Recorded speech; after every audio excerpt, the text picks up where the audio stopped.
It's been spoken about so many times. India has the second biggest workforce in the world. Less than a quarter are women in that. And top positions only 5%. So what do we do on that? Do you think that can change? We want to know what kind of organization or what kind of sector will have maximum growth in the minimum time.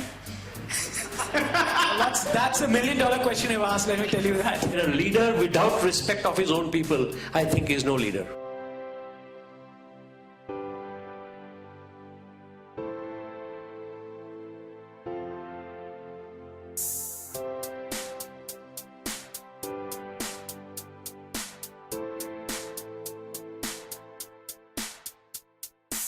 Great initiatives from Leslie Rebello and the part-time students, and very nicely he has introduced this concept and very smartly he has executed.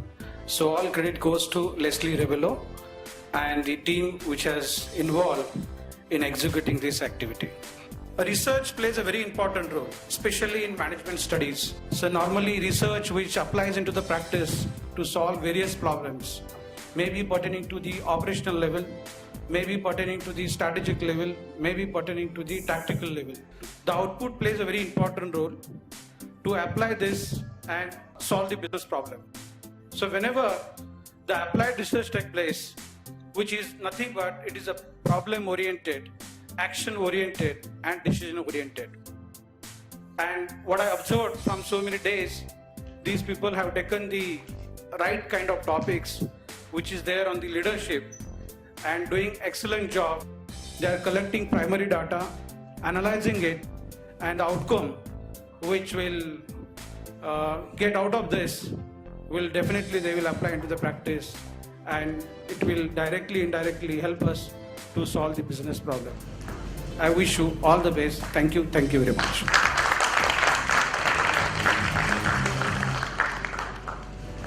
Good evening, ladies and gentlemen. It gives me immense pleasure to be amongst a young crowd like yours, with of course experienced professors and professionals who have spent years of experience in the leadership arena. You are the future of this country, and this country today is blessed with young members who are dynamic, who are hunger to grow, and who will bring new dynamism and force into this country. With 50% of the people in this country below 30 years of age, I think we as seniors have to meet plans to meet the aspirations of these youngsters. And this is where leadership comes in.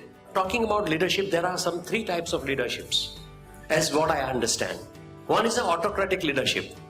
Demand-oriented, very demanding, task-oriented, things to be done his way. And he's the leader who actually wants to do everything yesterday.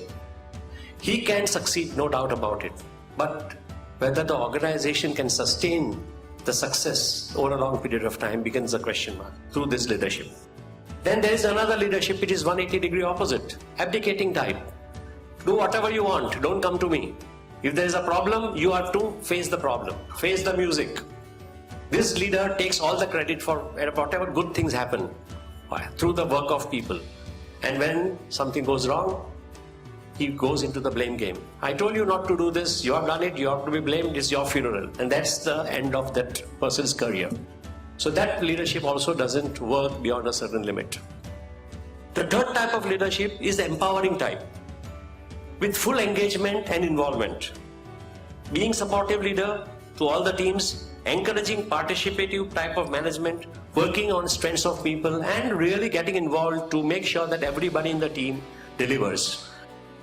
I feel that in my 40 years of career, I have adopted my type of leadership qualities which are in alignment with this third type of leadership.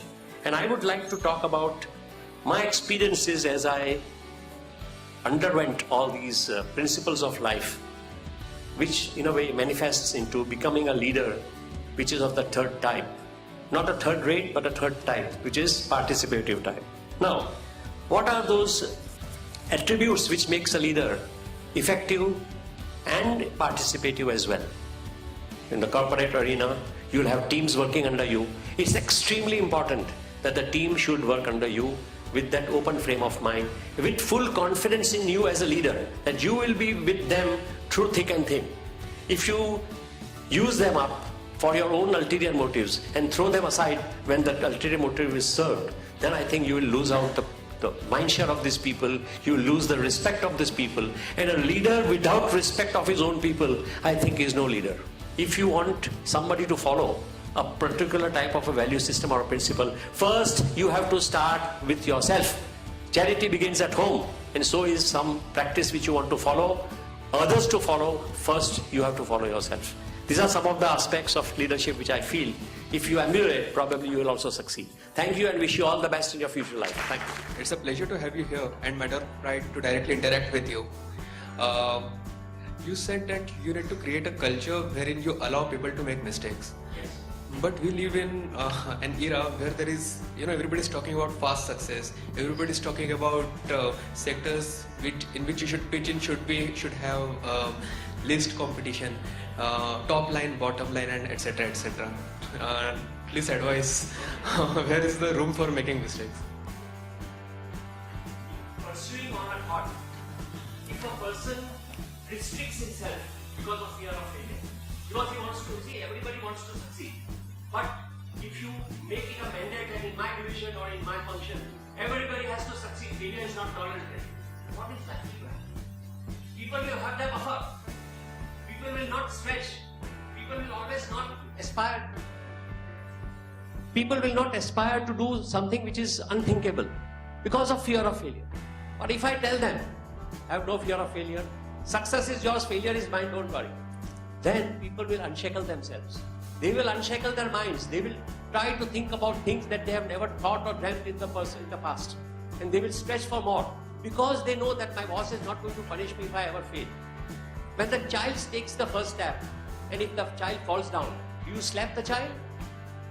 No, you don't do that. You just lift him up again, make an another attempt. You call that failure? No, it's an attempt to the next step to success. So I think, you as a leader, you have to inculcate, but then with every failure there should be a learning. It's not a free lunch that I can allow my people to fail. I think, don't get me wrong, that I will allow people to fail and I will look the other way, failure will happen, let it happen. No. If there is a failure, I told you that example of my products sometimes failing in the international test house when they are subjected to burglary tests. Many times it fails because in the first attempt it fails. So what? You have learned where it has failed. You have also come back with an idea of how you can now make sure that you add that delta X value to that product so that it next time will get cleared. You call it failure? No, certainly not. It's a stepping stone to success. As a leader, you have to have that maturity to instill that confidence in your team. And believe me, it works wonders. If you remove the fear of failure, a lot of things happen and follow through. I hope I have answered the question. Right, sir. Thank you. Since you are talking about change, how do you deal with an organization which aggressively tries to change? So when they are trying different things and a lot of the things are just, the spice of the month, it creates a level of instability amongst the employees or a little bit of resistance. Because when you're used to doing things and when the change is good, obviously, but when the level of change is so rapid that it creates a level of frustration or a little level of instability or affects what is going on well, how do you deal with that? You have to sometimes act like a doctor. First time a person comes with a cough and cold, do you think you should administer antibiotic? No. First give him maybe a mild dose and then, so depending on the situation, you have to gradually, see, change cannot be fast. A change which is brought about in a jiffy like this, do it this way, I want you to change from tomorrow. If you say that, believe me, you are not a good leader. You are not an effective leader. Probably this type of a thing, forcing people to change, may work at some times, may work few times. It cannot be sustained. People cannot change. People are not machines that you do the setting on CNC and you punch it out and the machine will behave in a different way. Today it will do milling, tomorrow it will do some surface grinding. No way. It is a human mind that you have to change. So if you want a person to change his behavior, and if you want to attack his mind to change, unless his mind is made up, believe me, that person will never change. And the change can come only if the heart prompts to the mind to change. And therefore you have to make the entry to the heart. And therefore, you have to convince the person why the change is needed and do the change yourself. Unless you do that yourself and demonstrate, believe me, there is nothing like no leadership which cannot be demonstrated. No leadership quality can go strongly ahead unless you demonstrate it by actions. By words, nothing. You can just do nothing. I hope I have answered your question. It's a difficult question to answer, but but still, if you have some doubts, I can clear it further. Just and add on to what you're saying, how do you then deal with a lower management which works like this You have to on what they remove are, those blinkers managing? from them. Remove the blinkers. Don't tell a sweeper that you are sweeping. You are a sweeper. I tell a sweeper, you are having a very important position in this company. You are creating a clean atmosphere so that people can work in a very, very clean condition. And you are therefore creating a condition for people to work in a very motivated way. Look at the difference. First way sweeper will always sweep, other kachra rahe gaya to he will not bother. But when I tell him that you are, tell everybody, whether he is doing a mundane job like sweeping, that he also is a contributor to the progress of your entity. He is also an important part of that ownership. That's why I talked about ownership. But whatever ownership can be, the sweeper also is the ownership. If he doesn't clean the office properly, then nobody would like to work in a good. Who will like to work in a dirty atmosphere? So if you tell him that you are creating that atmosphere, he feels that yes, he is also a part of the organization. So that feeling will come in, and wo agar apnapan aa gaya, believe me, minds will work, hands will work. Hi everyone, my name is Ambrose, and my question is in general for everybody. We all are from different backgrounds, basically our entire class. We want to know what kind of organization or what kind of sector will have maximum growth in the minimum time. That's $1 million question you've asked, let me tell you that. And secondly, first is that. And secondly, what one should opt for if he wants stability, growth, and power in the next 15 years. If he's willing to take whatever, if he's willing to do whatever it takes. Is that a typical question, Mr. Iyer, you face when you go for campus recruitments? You can take that one first.